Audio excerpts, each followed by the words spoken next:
Hallelujah. आओ हम सब मिलकर परमेश्वर की महिमा करते हैं। यीशु दे लहू दी जय, बोलो यीशु दे लहू दी जय। यीशु दे लहू दी जय, बोलो यीशु दे लहू दी जय।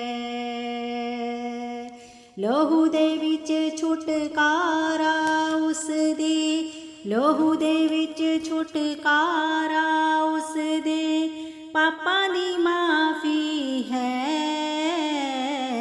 यीशु दे लहू दी जय, बोलो यीशु दे लहू दी जय। कतरा कतरा खून यीशु दा, दाग बदी दे तोवे। कतरा कतरा खून यीशु दा, दाग बदी दे तोवे। किरमच वर्गा पाप साडा, बर्फ दे वांगण होवे ओ।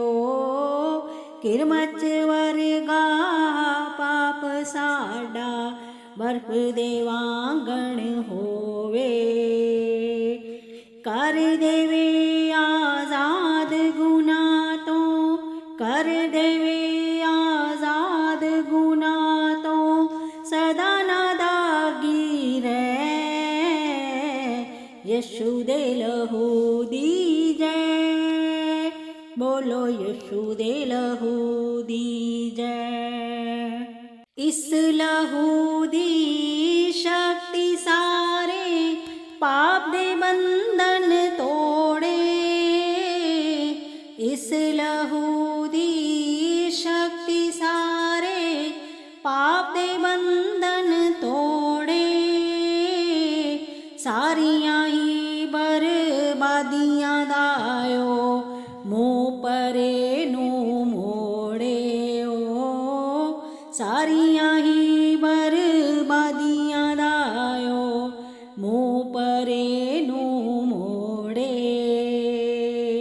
यीशु मसीह दे खून च लुक जा, यीशु मसीह दे खून च लुक जा, ना पापा विच पै। यीशु दे लहू दी जय, बोलो यीशु दे लहू दी जय। लहू दे विच छुटकारा उस दे, पापां दी माफ़ी है। यीशु दे लहू दी जय, बोलो यीशु दे लहू दी जय। शिफा देवे ओ सब रोगां तो, कर दे दूर बीमारी। शिफा देवे ओ सब रोगां तो, कर दे दूर बीमारी। पाक लहू है जिंद बख्शदा, जिंदगी जावे सिंगारी। पाक लहू है जिंद बख्शदा, जिंदगी जावे सिंगारी। अयूब दे वांगण तू भी बंदिया, अयूब दे वांगण तू भी बंदिया, तन तन उसनू कह। यीशु दे लहू दी जय, बोलो यीशु दे लहू दी जय, बोलो यीशु दे लहू दी जय, बोलो यीशु दे लहू दी जय। हालेलुया। स्वर्गीय आसमानी बाप, आज के वचन पर तू आशीष बरकत दे और वचन के मुताबिक जो भाई बहन उपवास करते हैं, वचन के मुताबिक उपवास करें, वचन के मुताबिक उपवास करके चलें और वचन के मुताबिक तेरे सन्मुख उपवास हो, ताकि तेरे नाम की महिमा हो यीशु, तेरे नाम की जलाल हो यीशु। ये प्रार्थना अपने खुदाबंद यीशु के नाम से मांग लेता हूं, आमीन। मेरे प्यारे भाई और बहनों, अभी आपके सामने वचन में से पढ़ूंगा, पवित्र शास्त्र के वचन में से पढ़ूंगा भजन संहिता 35 की 13। जब वे रोगी थे तब तो मैं टाट पहने रहा और उपवास कर कर के दुख उठाता रहा, और मेरी प्रार्थना का फल मेरे गोद में लौट आया। मेरे प्यारे भाई और बहनों, यहाँ परमेश्वर के वचन में हम देखें, आत्म दीनता के लिए हो, यानी दीन होना जरूरी है, हलीम होना जरूरी है। मेरे प्यारे भाई और बहनों, हमें और आपको परमेश्वर के नजदीक हलीम होना जरूरी है, और जब तक परमेश्वर के नजदीक आप हलीम नहीं होंगे तब तक परमेश्वर आपको आशीष बरकत नहीं देगा। उपवास करते हैं तो हलीम हो, ऐसा ना हो कि से उपवास करें और आप हलीम ना हो। अगर उपवास करते हो हलीम नहीं होगे तो उपवास का फल आपको नहीं मिलेगा। दीन बनना जरूरी है, हलीम बनना जरूरी है, और जब हलीम होगे तो मेरे प्यारे भाई बहनों, आपकी आत्मा शुद्ध होगा, पवित्र होगा। तो इसीलिए मैं इतना ही बताना चाहता हूं कि इसे आप जब उपवास करते हैं तो दीन और हलीम बने, और तब आपकी आत्मा शुद्ध होगा। और इसीलिए यहां लिखा हुआ है कि इसे जब मैं रोगी थे तो मैंने टाट पहने रहा और उपवास कर कर के दुख उठाता रहा, और मेरी प्रार्थना का फल मेरी गोद में लौट आया। मेरे प्यारे भाई और बहनों, मैं इतना ही बताना चाहता हूं कि इस उपवास में आपको प्रार्थना करना जरूरी है। अगर आप उपवास करते हो और दिन भर आप प्रार्थना ही नहीं करोगे, रोटी खाने के टाइम में प्रार्थना करोगे, तो आपको कोई भी फल नहीं मिलेगा। उपवास का मतलब है परमेश्वर के सन्मुख रहना।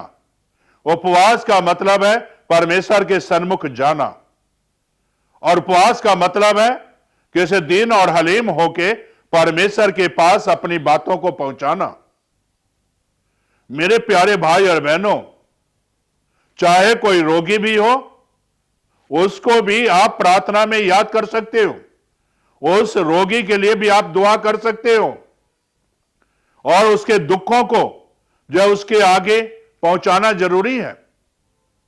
और जब आप वचन देखोगे कि इसे उपवास में कई बार भाई बहन टाट ओढ़ कर भी प्रार्थना करते थे और उपवास करते थे, छुटकारे के लिए हलीम होकर अपने गुनाहों को मानते थे, अपने पापों को मानते थे, और टाट ओढ़े हुए थे, राख पर बैठे हुए थे और उपवास करते थे, और परमेश्वर उनकी प्रार्थना सुनता था। आज इसी तरह हमें और आपको परमेश्वर के सन्मुख दीन होना जरूरी है, हलीम होना जरूरी है, और आत्मा की शुद्धिकरण करना जरूरी है, और तब परमेश्वर आपकी प्रार्थना का फल आपके गोद में लौटा देगा। तब परमेश्वर आपकी प्रार्थना सुनेगा। क्या आप ऐसी उपवास करते हो? क्या परमेश्वर के सन्मुख आप अपने आप को जाते हो और उपवास में क्या हलीम और दीन होकर मांगते हो? मेरे प्यारे भाई और बहनों, आत्मा के शुद्धिकरण है या नहीं है? अगर नहीं है तो आत्मा को शुद्ध करो, दीन बनो, हलीम बनो, और परमेश्वर के सन्मुख जाओ, ताकि जब परमेश्वर के सन्मुख जाओगे तो परमेश्वर आपको आशीष देगा, और परमेश्वर जानेगा यीशु कि मेरे बच्चे उपवासी हैं, और आपका प्रार्थना का फल आपकी गोद में लौट आएगा। मेरे प्यारे भाई और बहनों, इसीलिए यहां लिखा है, रोगी थे तो उपवास किया, दुख उठाया, प्रार्थना का फल मिला। मेरे प्यारे भाई और बहनों, कई बार आप उपवास करते हैं, फल नहीं मिलता। आप दूसरे को बताते हो मैंने उपवास किया, फल नहीं मिला। आप उपवास कैसे रखते हो? क्या आप परमेश्वर के सन्मुख रखते हो? दिन भर हम काम काज में लगे रहते हैं। कितने बार आप परमेश्वर के नजदीक जाते हो उपवास में? कितने बार आप दिन भर में प्रार्थना करते हो परमेश्वर के पास जाकर? मेरे प्यारे भाई और बहनों, हमें और आपको परमेश्वर के सन्मुख रखने की जरूरत है, तब परमेश्वर आपको आशीष बरकत देगा। आइए ऐसी उपवास करें जो परमेश्वर के सन्मुख हो और परमेश्वर को पसंद आए।